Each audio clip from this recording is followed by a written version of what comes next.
花西在地新闻，有关这个风台上新的进展，请咱的气象主播房叶涵讲予乡亲知。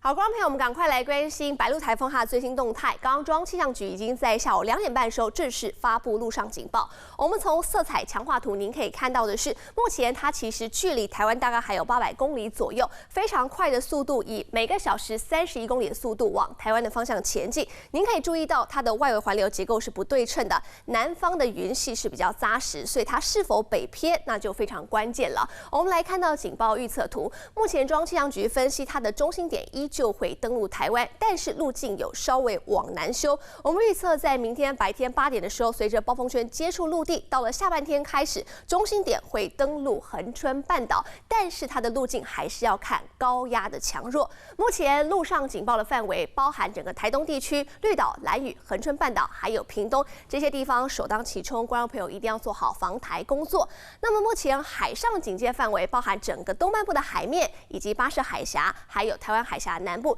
沿海都开始出现长浪，海边活动真的要避免。那么影响最剧烈的时刻会落在哪一天呢？我们就从趋势图来看。随着明天白天暴风圈靠近陆地之后，星期六的白天到星期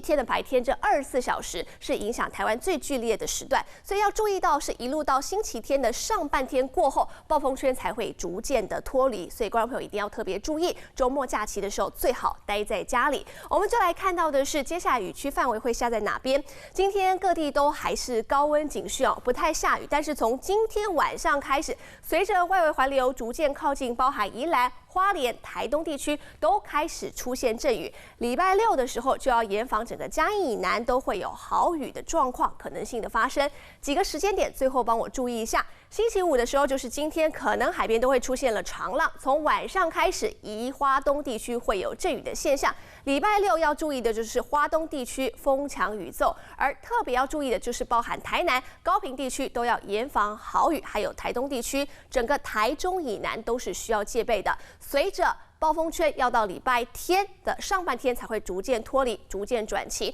这个台风不会夹带西南气流，它走的速度非常快，南部的观众朋友务必严加戒备。